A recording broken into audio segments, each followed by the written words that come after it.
Hey everyone, welcome back. Hope you're having a fantastic day so far.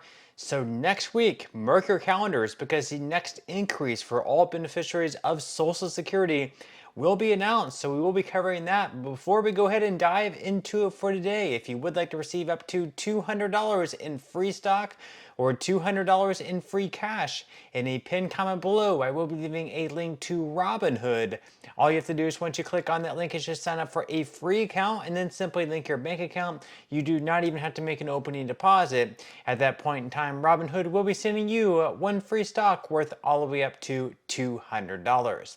Okay, so diving right into it for today. Next week, on October 10th, the next increase for all beneficiaries of Social Security is going to be announced. So whether you're a retiree, whether you receive SSI benefits, or whether you receive SSDI benefits, you will be receiving some type of increase starting next year in 2025.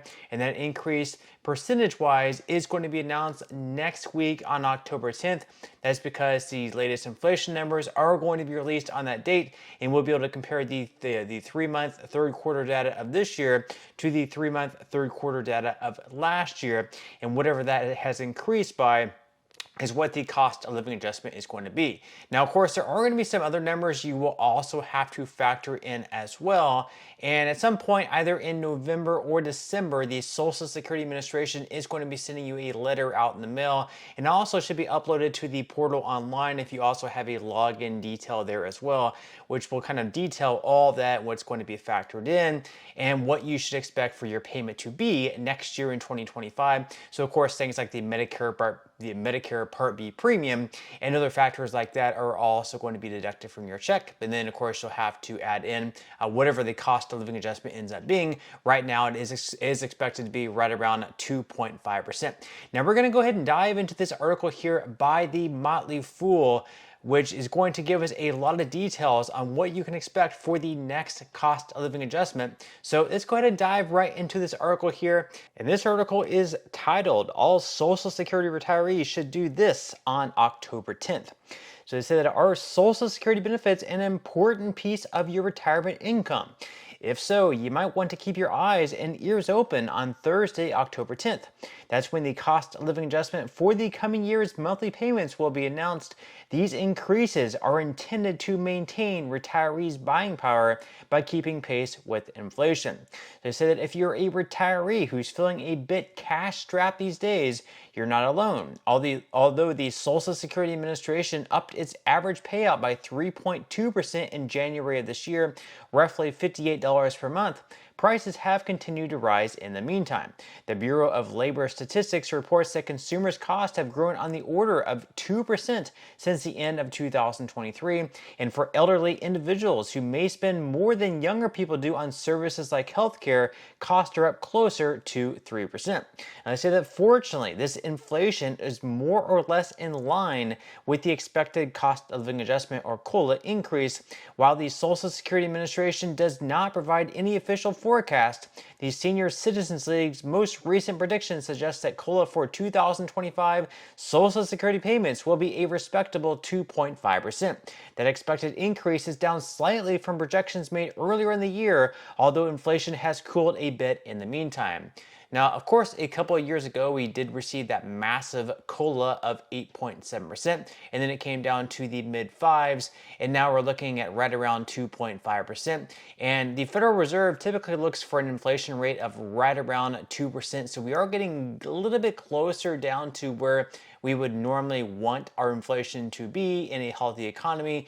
2.5% is expected to be the cost of living adjustment, although a lot of people are arguing that the price of goods and services have actually risen a lot more than 2.5%, that the basket of goods and services that they're using is not actually a fair comparison with what we're actually seeing. Now, the article goes on to say that this is 3 things that every retiree should do regardless. So, Social Security was never meant to be the entirety of anyone's retirement income. With an average monthly payment of just over $1,900, it's almost unlivable on its own. You'll likely want and need to supplement this income. That means saving and investing money in your working years and then making the most of it when the time comes. So the first one is to lock in interest rates on bonds before interest rates sink any further. So bond investors living on their interest income should first and foremost build what's called a bond ladder. That just means arranging the maturity dates on all of your fixed income investments such as treasuries, CDs, corporate bonds, etc. so they're evenly staggered from the next few weeks to the next several years. Such a structure hedges your bonds portfolio's unique risk while also ensuring your net interest payments remain relatively stable over time.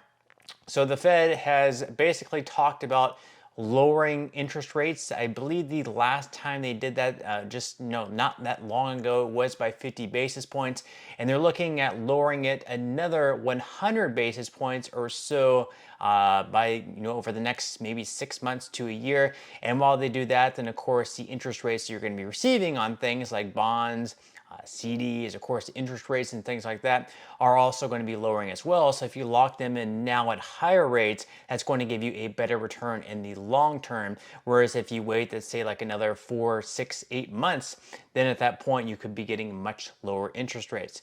Now, the second thing they say to do is to re-examine all of your dividend-paying stocks.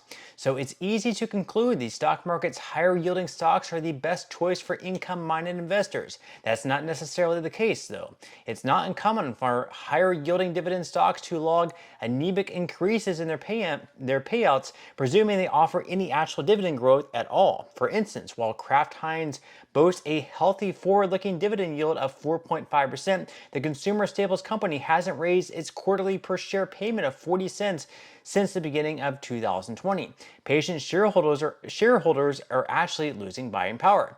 Then there are the less obvious ill-advised decisions. Take Coca-Cola and PepsiCo as examples. While Coca-Cola tends to be the preferred investment of the two due to its greater stature, PepsiCo's forward-looking dividend yield of 3.2% is actually better than Coke's dividend yield of 2.7%. PepsiCo also boasts stronger dividend growth than its bigger rival. So that's also one thing to consider as well. And this is just another reminder, if you would like to receive up to $200 in free stock, in a pinned comment below, I will be leaving a link to Robinhood. Sign up, link your bank account. You do not have to make an opening deposit, and they will be giving you one free stock worth all the way up to $200.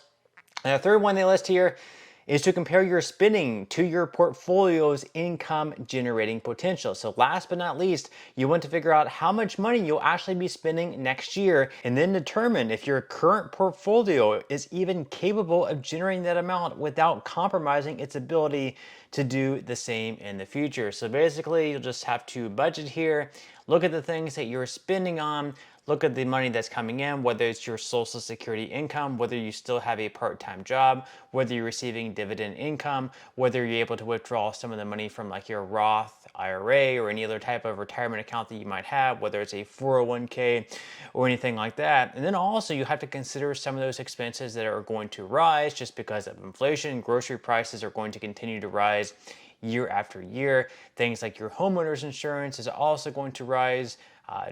Insurance for your car also going to rise, other things like that. And unfortunately, in a lot of those categories, especially homeowners insurance, especially in certain states like the state of Florida, it's really rising to astronomical levels, both on the car end as well as on the home end. So those are things you're going to have to figure out. And then as far as the cost of living adjustment goes, a COLA of 2.5% according to CNBC and the Senior Citizens League would translate to an average bump of right around $48 in monthly Social Security benefits for retirees.